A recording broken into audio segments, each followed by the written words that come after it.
Okay.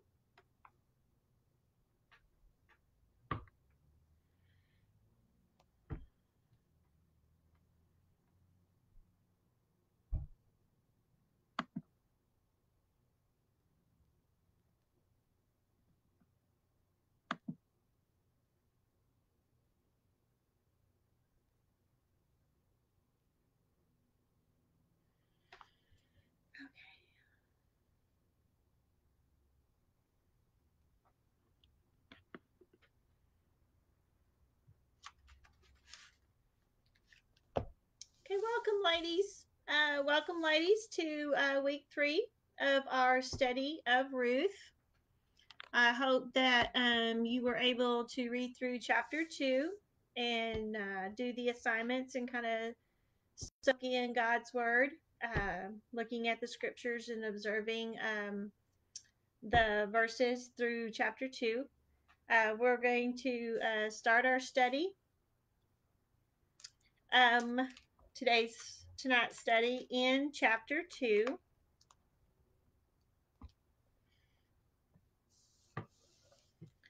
I will also be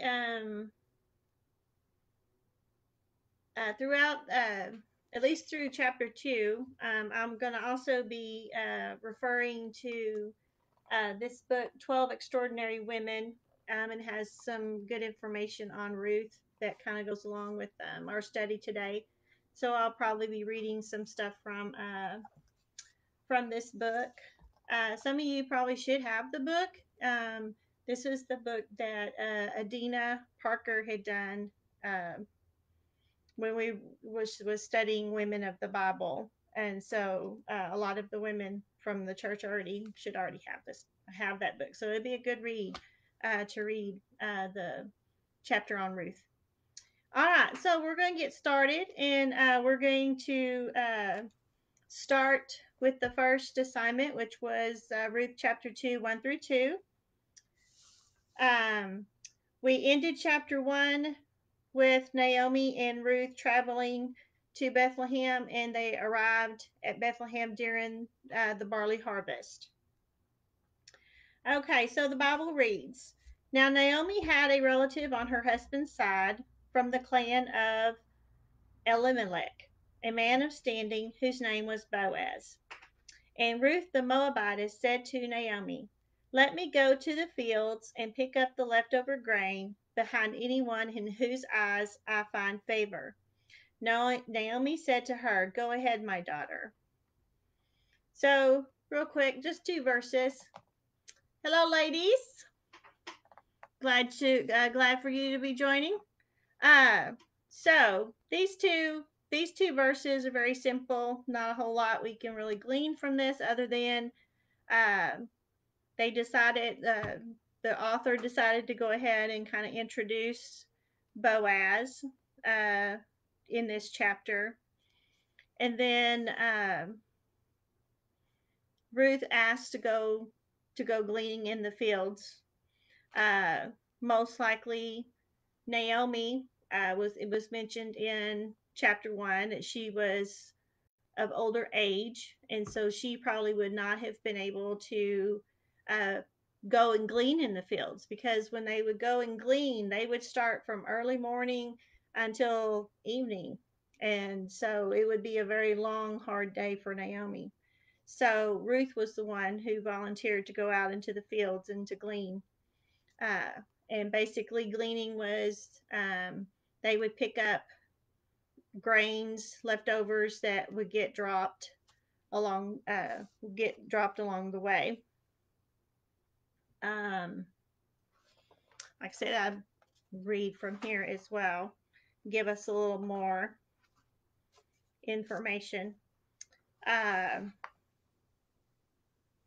in agreeing to return to Bethlehem with Naomi, Ruth was agreeing to help support the aging woman. The biblical data suggests that Ruth was still quite young and physically strong, so she would be able to do that. So she was the one who went out and worked in the fields. Biblical law established this as a means by which even the most destitute in Israel could always earn a living. Um, we touched on this in the introduction about uh, on some of this, but this says in Leviticus 19, 9 through 10, Leviticus 23 and 22, and Deuteronomy 24, 19 through 21 uh, is where we can read about that how the landowners were required actually to leave stuff in the field for those that were of poverty level. See, when fruit was picked from trees and vines, some of it was to be left unplucked. The remains of the harvest were then free to be gleaned by anyone willing to do the work. Ruth's options were limited to that and that alone. She had no relatives other than her mother in law, Naomi. Naomi's own next of kin weren't even close enough to be legally obligated to support. With no visible means of support, Ruth saw the necessity of working the barley fields, so she sought and obtained Naomi's permission. And that's what we read about. Like I said, not a whole lot to glean from that, but basically it's what it is. Um, Ruth was of a good age that she could actually work in the fields, so that's what she did.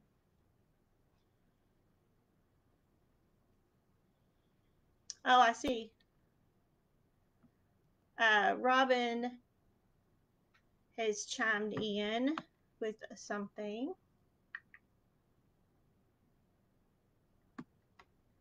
Said that Moab to Bethlehem is only about 50 miles. So it was only about a week's walk. Sorry for giving the wrong information. Oh, no problem. No problem.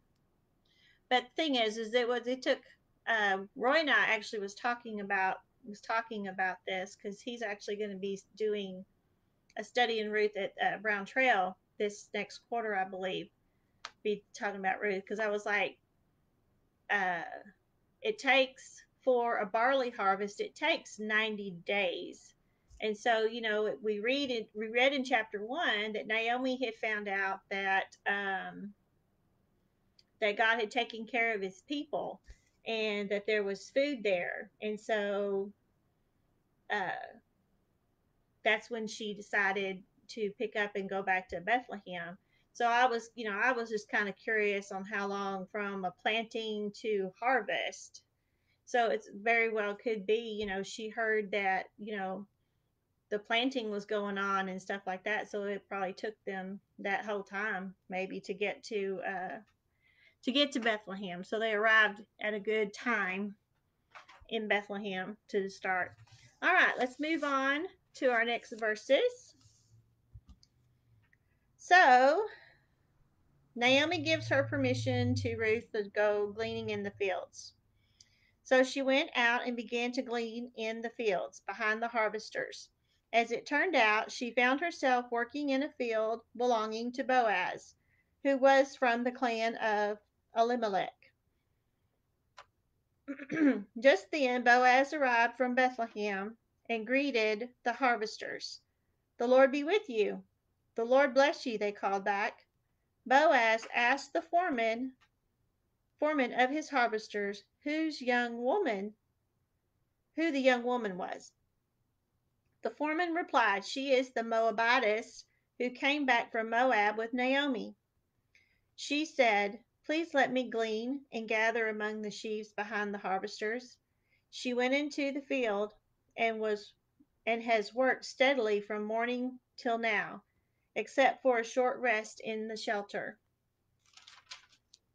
So Boaz said to Ruth, "My daughter, listen to me. Don't go and glean in another field, and don't go away from here. Stay here with my servant girls. Watch the field where the men are harvesting and follow along after the girls. I have told the men not to touch you, and whenever you are thirsty, go and get a drink from the water jars the men have filled." Okay. So Boaz is checking out his fields and he notices Ruth. Some of my observations, it does talk about fields. So she didn't just glean at one field, she gleaned at several different fields. I would imagine probably some fields there probably wasn't much to harvest, so then she would move on to another field. Um, what I kind of, one of the observations I made was that Boaz saw her, so maybe she, still was attractive to the eye. Um, Two, she one of her characteristics would be that she was very a hard worker because the foreman spoke very highly of her. That that she worked hard in the fields from morning to the evening and only rested, if she needed to, but she was a hard worker. Um, let's see. Yep. Any observations from you ladies? Feel free to talk them in. Share with the group. Um, Something that we can apply to our lives from these set of scriptures. For me was that can others see our faith? What do you know? Do we apply ourselves? What do other people see by our actions and the way that we either the way we behave or the way we do our work at work? Does our boss notice that that we are hard workers? uh, and that if not, then we need to do a better job. uh, can people recognize that we are a godly people, that we do love the Lord by watching us and how we interact with other people? Okay. All right, moving on. We're going to probably move through this fairly quickly. Let's see. Let me check comments. Oops. Oh, come on, computer. It's not wanting to do what I want to do. Go away. Okay, there we go. I don't have a mouse. I don't like using this little mouse pad thing.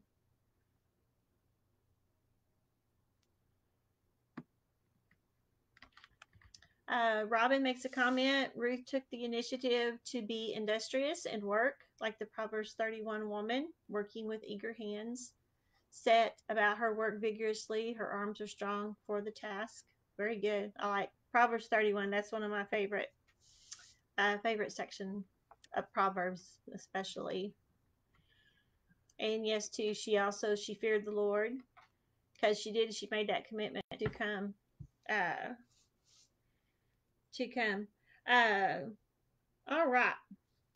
Moving on to verses 14 through 16. So Boaz has noticed, not 14 through 16, what am I talking about? 10 through 13. 10 through 13. We ain't even got that far yet. Sorry about that. All right, verses 10 through 13. At this, she bowed down with her face to the ground, and she exclaimed, "Why have I found such favor in your eyes, that you notice me, a foreigner?" Boaz replied, "I've been told all about what you have done for your mother in law since the death of your husband. How you left your father and mother and your homeland and came to live with a people you did not know before. May the Lord repay you for what you have done. May you be richly rewarded by the Lord, the God of Israel, under whose wings you have come to take refuge." "May I continue to find favor in your eyes, my Lord," she said. "You have given me comfort and have spoken kindly to your servant, though I do not have the standing of one of your servant girls." Okay, so uh, again, Ruth shows very good character here. Um, she asked Boaz why. why it is that he finds favor. And so he tells her, and uh,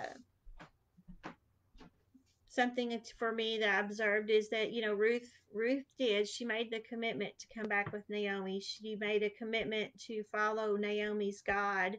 And so with Boaz comments here, he's saying, he is saying that, because of that decision, because of your faith that you decided to, to uh, come back with Naomi and to uh, follow God, then may He bless you in that bless you in that decision, and also help and see you through this time. That God's going to take care of you, but God uses Boaz to take care of her. Let's see some observations I have. Like I said again, apologize. My thoughts are always kind of just all over the place. They're never in uh, complete thought sentences or paragraphs, whatever. Let's see. She seemed to be surprised that Boaz did find favor in her since she was a Moabitess. She was a foreigner. Um, but yet, he did hear about her good things about her, which intrigued him. Boaz was impressed by her commitment. Um,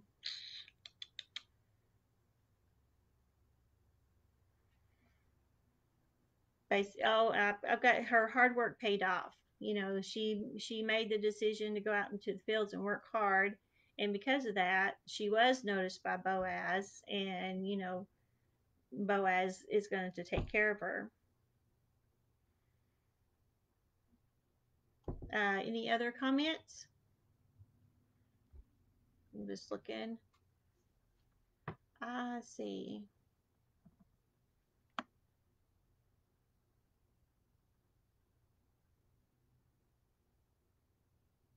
Yes. Shirley comments that Boaz was a godly person and was kind.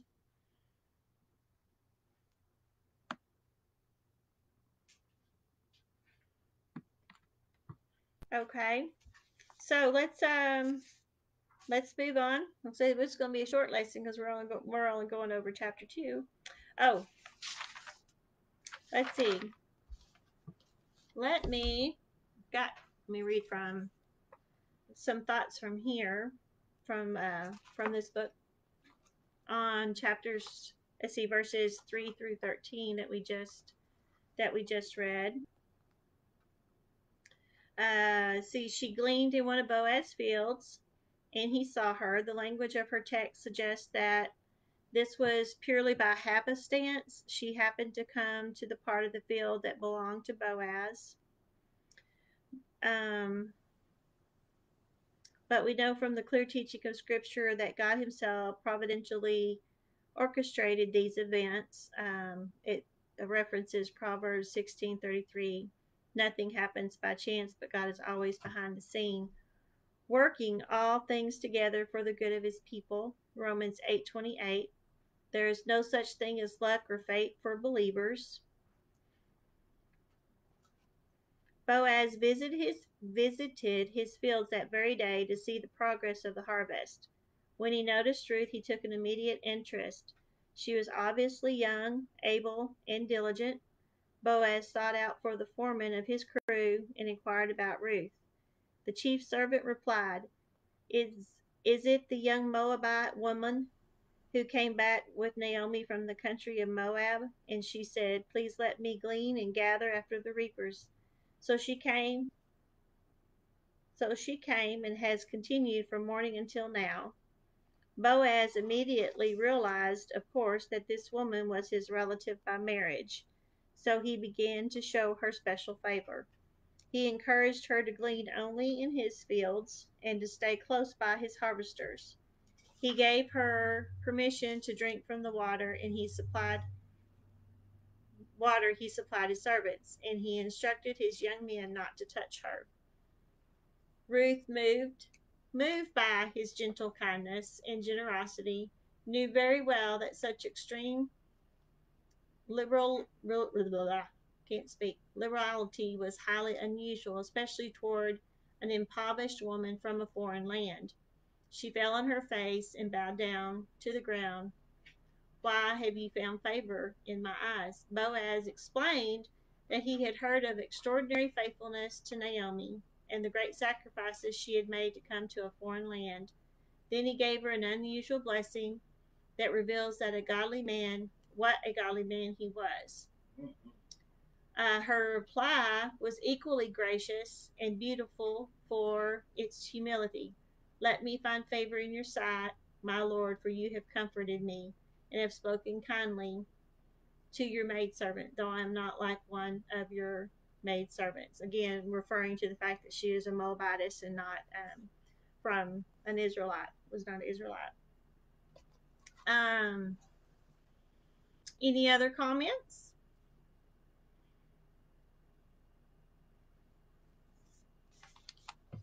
Okay. That's right. Shirley comments that the Lord rewarded Ruth for her hard work, and we're rewarded today too.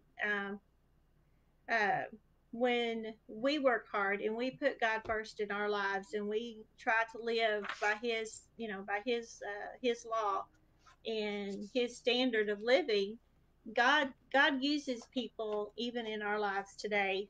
Um, to bless us and or just provide for our needs that we have.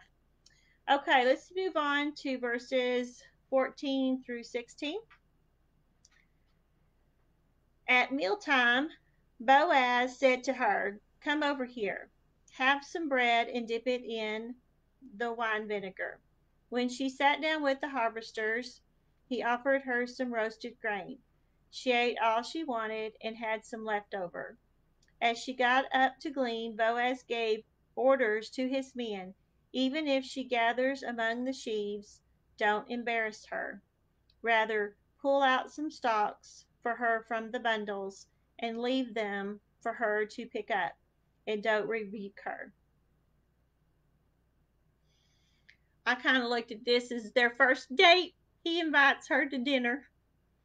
Uh, and then I would imagine the bundles of sheaves is where they've already gathered up all the, have gathered them all up. And that was probably not an area where they were supposed to glean. And so that's why Boaz says what he says to his harvesters, not to, and if she does wander over in that area, not to embarrass her, but to go ahead and pull some stock, leave some out for her to glean. Um, so basically, the relationship I think between Boaz and Ruth is kind of growing. He's finding favor and is more interested, you know, in her. Uh, Most likely, they probably had a little bit of a conversation back and forth, if uh, when they were eating. Two, she saved some of her food so that she could take it back uh, to her mother-in-law, Naomi. Okay. Um, in the book, it says in that first meeting, Boaz immediately seemed smitten with Ruth. He invited her to eat with his workers at mealtime and personally saw that she had enough to be satisfied. He instructed his workers to permit her to glean among the sheaves. Again, it's like that area was probably not the right place where they're supposed to be gleaning, but it was okay for Ruth to do so. And that's pretty much it for that section. basically the relationship is starting to flourish, and Boaz is continuing to take care of her. All right. So let's move on to verses 17 through 23. Please make any comments along the way. All right. So Ruth gleaned in the field until evening. Then she threshed the barley she had gathered, and it amounted to about an ephah. She carried it back to town, and her mother in law saw how much she had gathered. Ruth also brought out and gave her what she had left over after she had eaten enough. Her mother in law asked her, "Where did you glean today? Where did you work? Blessed be the man who took notice of you," which was the whole reason for her to be gleaning. It does was mentioned that she went to glean to provide food for her and Naomi, but also to maybe perhaps to find a husband, or find favor in the owner, that so that she may get more than maybe some others. So that was the whole purpose of all of this. So Naomi's ecstatic. She's beside herself. Uh, then Ruth told her mother-in-law about the one at whose place she had been working. "The name of the man I worked with today is Boaz. The Lord bless him," Naomi said to her daughter-in-law. "He has not stopped showing his kindness," talking about the Lord, "to the living and the dead." She added, "That man is our close relative. He is one of our kinsmen, redeemers." Then Ruth the Moabitess said, "He even said to me, 'Stay with my workers until they finish harvesting all my grain.'" Naomi said to Ruth her daughter-in-law, "It will be good for you, my daughter, to go with his girls, because in someone else's field you might be harmed." So Ruth stayed close to the servant girls of Boaz to glean until the barley and wheat harvests were finished, and she lived with her mother-in-law. Okay, so Ruth had a great day in the fields because Boaz had taken notice of her, and so she ended up bringing back. And I looked it up. The ephah, or the amount that she was able to glean, was probably enough to for a week's worth of bread, to keep them in food for a week. And so if she didn't want to, she probably didn't have to go back out in the fields, but I'm pretty sure she did. She probably went out day by, went out every day into the fields uh, to glean. Um, Something that I kind of, I didn't quite, that stuck out in mind is I noticed here and also in another area about the safety. Boaz mentioned that she could glean in his field and stay with his servant girls for her safety. And then again, Naomi mentions it here too. So was kind of asking Roy about that, and basically the safety is that because the fields were open for anyone to come and to glean, that she could have been harmed by other people. They could be fighting over the leftovers that they were gleaning and stuff like that, and get hurt. So that's why it was important for her to stay with the servants so that she would be protected from the other gleaners that would want to fight over some of the stuff that they were gleaning. uh, Here, when Ruth mentions Boaz's name, uh, light bulb goes off. Oh, that's a relative of ours. So again, this is God working in their lives, taking care of them, uh, and everything. and so forth. Let's see. Robin comments, God is always in control. Amen to that. He is in control of every situation. Naomi had a bitter last few months or so, and now she gets to rejoice. This is true. Yep. She sees God working in her life from the moment of tragedy hits, and now God, because she was faithful and returned to Bethlehem. She could have stayed in Moab. If she had stayed in Moab, would she have received these blessings? Would God have taken care of her in Moab if she had not decided to go to Bethlehem? Uh, we don't know because it's not. We just don't know. But that's something to think about. But because she did decide to go back to God, because we talked about how moving away from God and then coming, that them moving out of moving to Moab out of Bethlehem and then coming back, how it could be us moving away from God and then making that decision to come back to God. And then because you do make that decision to come back to God, Naomi and Ruth both are being blessed by that decision. Ruth being blessed by making the decision to be a follower of God, and for Naomi for coming back to God. Um, well, that ends chapter 2. Basically, that Ruth has found favor with Boaz, and Boaz has found, his is either is attracted, has found, likes her, and is going to take care of them. And God is using Boaz and his, and what the property that he has and his position to take care of them and to bless them. Um, any other comments, ladies, regarding chapter 2?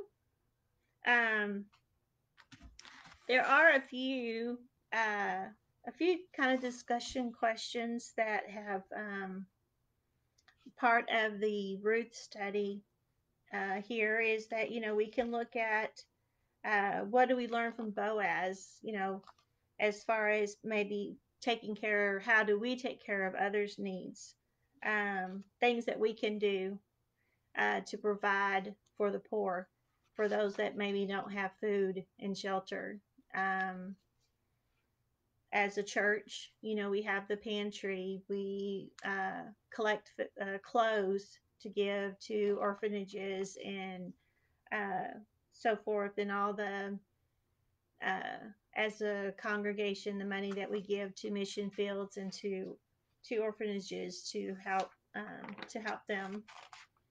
Uh, to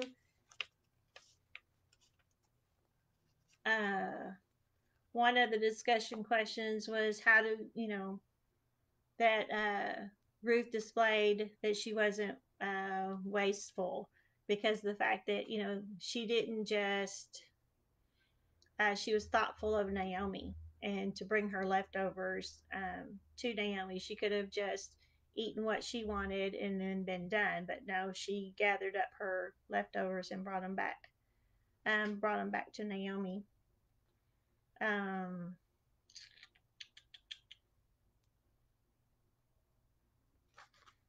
okay, well, I think that's pretty much what I got. Um, your assignments for this next week is going to be reading chapter 3. Uh, and we will discuss chapter 3 next Monday. Let me break it down for you real quick, and I'll also um, post the breakdown. So that's chapter 2, chapter 3. It'll be a short week. Day 1 would be Ruth chapter 3, 1 through 4. Day 2 would be Ruth chapter 3, 5 through 9. And then day 3, Ruth chapter 3, 10 through 18. So there's only 18 verses in chapter 3, so be a short week. Short week for that. Well, ladies, thank you for joining me tonight. I hope you learned some stuff that you didn't know before, or just enjoyed reading the book. Or I like the story of Ruth. Um, anyway, excuse me. So I will post the assignments for next week in case you missed it, and I hope to see y'all next Monday. Bye.